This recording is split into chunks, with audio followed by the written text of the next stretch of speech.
Saturn यानी शनि ग्रह हमारे सौर मंडल की सबसे खूबसूरत रिंग्स वाला ग्रह। शनि, इसकी रिंग्स और इसके उन रहस्यमय चंद्रमाओं को कई एस्ट्रोनॉमर्स ने अपनी वेरियस ऑब्जर्वेशंस के वक्त देखा था, लेकिन सैटर्न की सबसे डिटेल्ड इमेजेस और डेटा हमें वॉयेजर स्पेसक्राफ्ट के द्वारा ही मिल पाया। वॉयेजर स्पेसक्राफ्ट ने शनि, इसकी रिंग्स और इसके चंद्रमाओं का वो चेहरा हमें दिखाया जिसे हमने इससे पहले कभी भी देखा नहीं था। वॉयेजर स्पेसक्राफ्ट से मिले डेटा से वैज्ञानिक और अमेरिकी स्पेस एजेंसी नासा इतने ज्यादा प्रभावित हुए कि शनि ग्रह और इसके चंद्रमाओं के लिए एक सेपरेट मिशन को प्रपोज किया गया, जिसे एस्ट्रोनॉमर गियोवानी डोमेनिको कैसिनी और फिजिसिस्ट क्रिस्टियन ह्यूगन से इसका नाम कैसिनी ह्यूगन मिला। 15 अक्टूबर 1997 को कैसिनी ह्यूगन स्पेसक्राफ्ट ने अपने 7 साल लंबे सफर की शुरुआत टाइटन 1V-B सेंट्यूरा रॉकेट के साथ लॉन्च होकर के।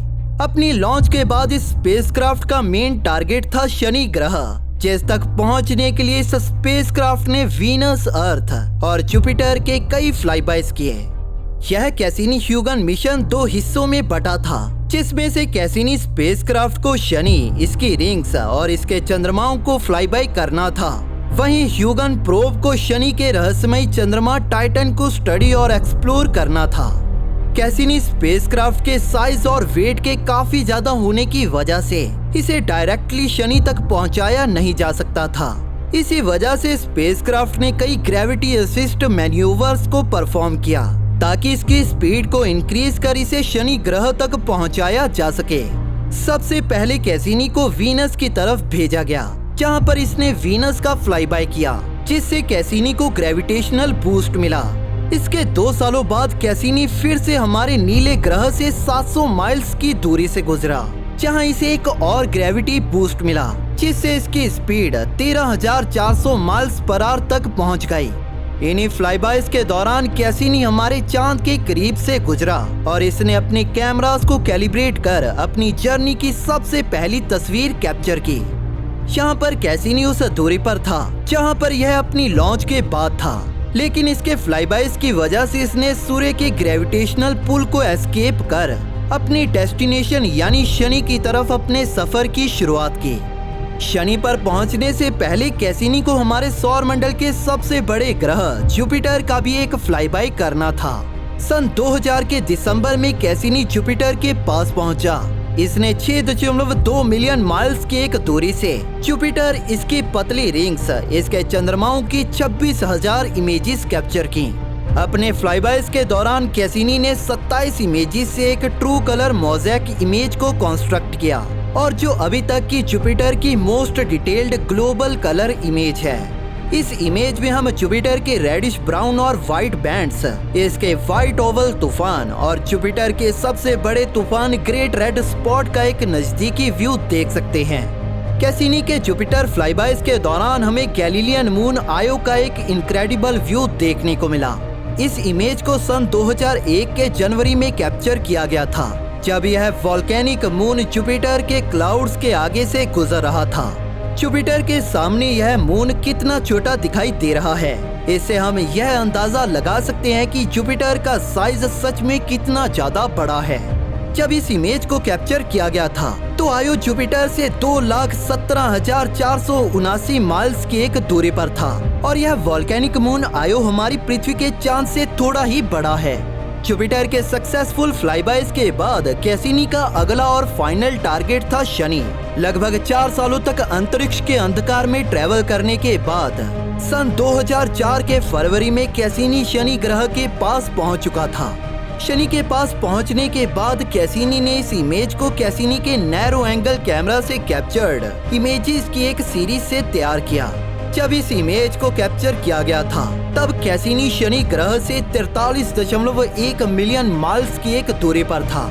इस इमेज के कॉन्ट्रास्ट और कलर को थोड़ा इनहेंस किया गया है ताकि हम इस इमेज में कैद छोटी से छोटी डिटेल को भी देख पाएं, जैसे कि शनि के एटमॉस्फेयर में देखा जाने वाला कलर डिफरेंस, इसकी उन बड़ी रिंग्स का स्ट्रक्चर और शनि का आइसी मून इंसेलेडस जो हमें इस इमेज के टॉप लेफ्ट कॉर्नर में दिखाई दे रहा है। अपनी फाइनल अप्रोच के वक्त कैसिनी ने शनि के एटमॉस्फेयर में भयंकर तूफान देखे जो एक दूसरे से मर्ज होकर और बड़े तूफानों का निर्माण कर रहे थे।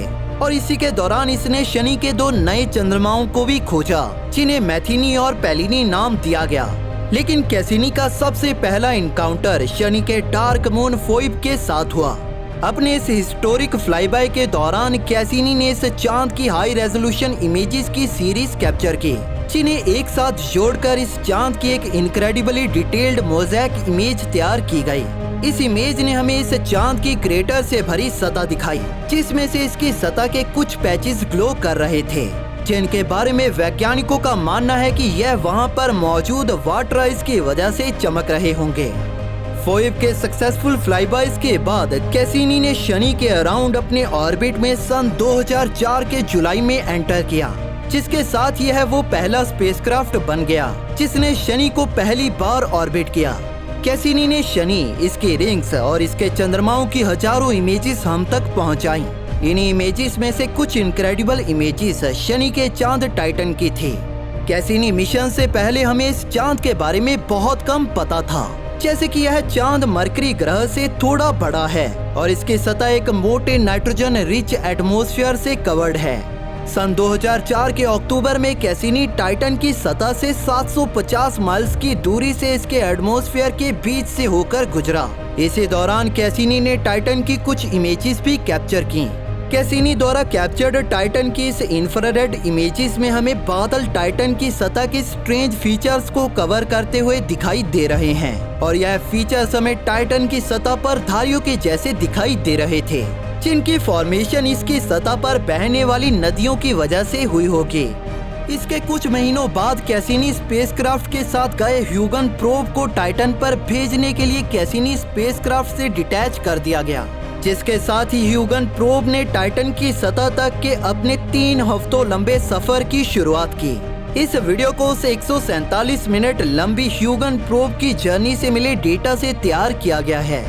सन 2005 के जनवरी में ह्यूगन प्रोब ने केवल टाइटन को घेर कर रखने वाली संतरी धुंध को ही कैप्चर किया, लेकिन टाइटन की सतह से 37 माइल्स की ऊंचाई पर यह धुंध गायब होने लगी, जिससे हमें टाइटन की सतह के ऐसे फीचर्स देखने को मिले जो पहले कभी भी देखे नहीं गए थे। ह्यूगन प्रोब को टाइटन पर ऊंचे पहाड़, सूखी और भरी नदियां, घाटियां आदि देखने को मिली। इस प्रोब ने यह भी पता लगाया कि टाइटन पर बहने वाली वो नदियां पानी से नहीं बल्कि मीथेन से भरी थी। इसी के साथ ह्यूगन को एक पथरीली सतह दिखाई दी जहां पर छोटे कंकड़ टाइटन की पूरी सतह पर फैले हुए थे। इसी के साथ इसने टाइटन के उन पहाड़ों को भी देखा जो ह्यूगन प्रोब की लैंडिंग साइट से बहुत दूर थे। जब ह्यूगन प्रोब अपनी इन ऐतिहासिक खोजों को टाइटन पर अंजाम दे रहा था, तब कैसिनी स्पेसक्राफ्ट का इनकाउंटर शनि के एक और मिस्टीरियस चांद आई एपिटस से हुआ। इस इमेज में हम इस बर्फीले चांद की हेविली क्रेटेड सतह देख सकते हैं और इसी के साथ हमें इसके इक्वेटर पर एक काफी बड़ा उभार भी दिखाई दे रहा है। इस चांद की पूरी सतह क्रेटर से भरी हुई है और इसके उस इक्वेटर के उभार को इक्वेटोरियल रिज कहा जाता है, जिसे हम काफी आसानी से देख सकते हैं। इस उभार की फॉर्मेशन कैसे हुई, ये आज भी हमारे लिए एक मिस्ट्री है। एक थ्योरी के अनुसार इसकी वो इक्वेटोरियल रिज एक एंशिएंट रिंग के मटेरियल के इसकी सतह से टकराने से बनी है। इस चांद का फ्लाईबाय करने के 3 सालों बाद कैसिनी ने फिर से इस चांद को दोबारा से फ्लाईबाय किया, लेकिन इस बार कैसिनी ने इसकी अदर साइड को स्टडी और ऑब्जर्व किया, जिसे कैसिनी को देखने को मिली एक काफी स्ट्रेंज सतह। जैसे कि आप इस इमेज में देख सकते हैं कि इस चांद की सतह 2 रीजन्स में बटी हुई है, जिसमें से एक का रंग कोयले की तरह काला है तो वहीं दूसरे रीजन का रंग बर्फ के जैसा सफेद। इस चांद को फ्लाईबाय करने के बाद सन 2006 के मार्च में कैसिनी ने शनि के मिस्टीरियस चांद इंसेलेडस की कुछ इमेजेस कैप्चर की। कैसिनी ने इन इमेजेस में क्या देखा और कैसे कैसिनी ने इंसेलेडस के बर्फीली जेट्स के बीच से फ्लाईबाय किया, और इसके बाद कैसिनी ने शनि ग्रह और इसके चंद्रमाओं पर क्या कुछ खोजा, इसके बारे में जानेंगे हम इस वीडियो के पार्ट 2 में। Thanks for watching. दोस्तों, इस वीडियो को अंत तक देखने के लिए आप सभी का धन्यवाद।